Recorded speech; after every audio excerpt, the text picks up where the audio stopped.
Bonjour les amis, comment allez-vous? J'espère que vous allez bien. Bah écoutez, pour ma part, ça va pas trop mal. Voilà, j'ai enfin mon nouvel appareil, ça va être beaucoup mieux aussi pour vous, afin d'avoir de meilleures qualités d'image, étant donné que mon ancien smartphone avait quelques petits soucis. C'est de ma faute en fait, hein.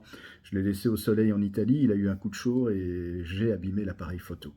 Donc voilà, maintenant le problème est résolu. C'est une vidéo réponse parce que c'est vrai que beaucoup de personnes confondent disjoncteur magnétothermique et disjoncteur différentiel.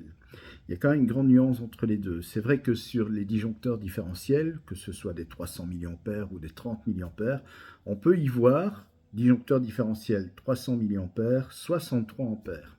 Alors 63 ampères, c'est pas comme le disjoncteur magnétothermique. Le disjoncteur magnétothermique, vous mettez un disjoncteur magnétothermique de 63 ampères, et bien il va protéger les circuits contre les courts-circuits et contre les surcharges.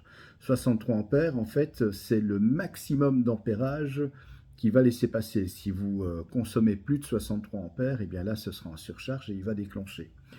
Le disjoncteur différentiel, lui, il ne va jamais déclencher, même si vous tirez 63 ampères. Imaginons que vous ayez un disjoncteur différentiel de 300 mA, 40 ampères, et que vous ayez en amont sur votre compteur un disjoncteur magnétothermique de 63 ampères comme disjoncteur général de protection. Bien, vous allez pouvoir tirer 63 ampères. Le danger, bien évidemment, vu que le différentiel, ses contacts ne peuvent supporter que 40 ampères maximum, bien, si vous tirez 63 ampères, et bien, tout simplement, votre disjoncteur différentiel va brûler. Les contacts vont chauffer et vont fondre. C'est pour ça qu'il faut toujours respecter une règle très simple. Si vous avez un compteur électrique, que ce soit du monophasé ou du triphasé, par exemple 3 x 230, 40 ampères, ou monophasé 40 ampères, eh bien vous prenez simplement un disjoncteur différentiel de 40 ampères. Maintenant, si vous prenez un 63 ampères, à ce niveau-là, pas de souci, vu que vous avez 40 ampères avant, donc vous n'allez pas tirer plus de 40 ampères, et donc ça ne posera aucun souci. Par contre, dans l'autre sens, si vous avez en mono, par exemple, un disjoncteur général au niveau de votre compteur qui fait 63 ampères, et que vous mettez un différentiel général 300 mA, 40 ampères, là ça va poser souci effectivement, et comme je le disais en début de vidéo, les contacts du différentiel vont fondre, c'est un risque d'incendie, il faut vraiment faire très très attention à ça.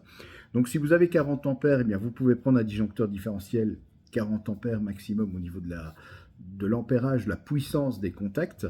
Et si vous avez 63 ampères, eh bien, à ce moment-là, vous pouvez bien entendu prendre un disjoncteur de 63 ampères. Maintenant, si vous avez 40 ampères, mais que vous mettez quand même un disjoncteur différentiel 300 mA, 63 ampères, ça ne pose aucun souci.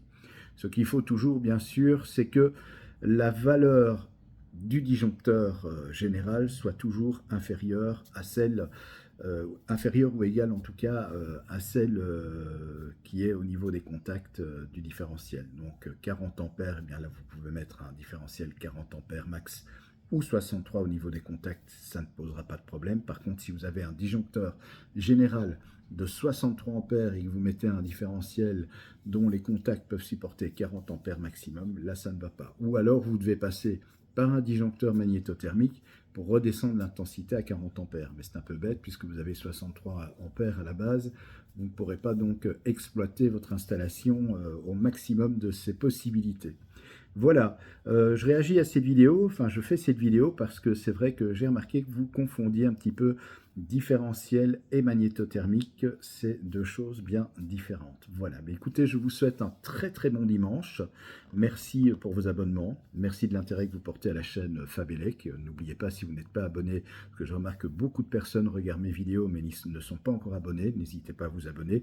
Activez la cloche de notification, vous serez ainsi au courant des différentes vidéos qui sortent sur cette chaîne. Sur ce, je vous souhaite un très très bon dimanche, une bonne après-midi, et je vous dis à la semaine prochaine.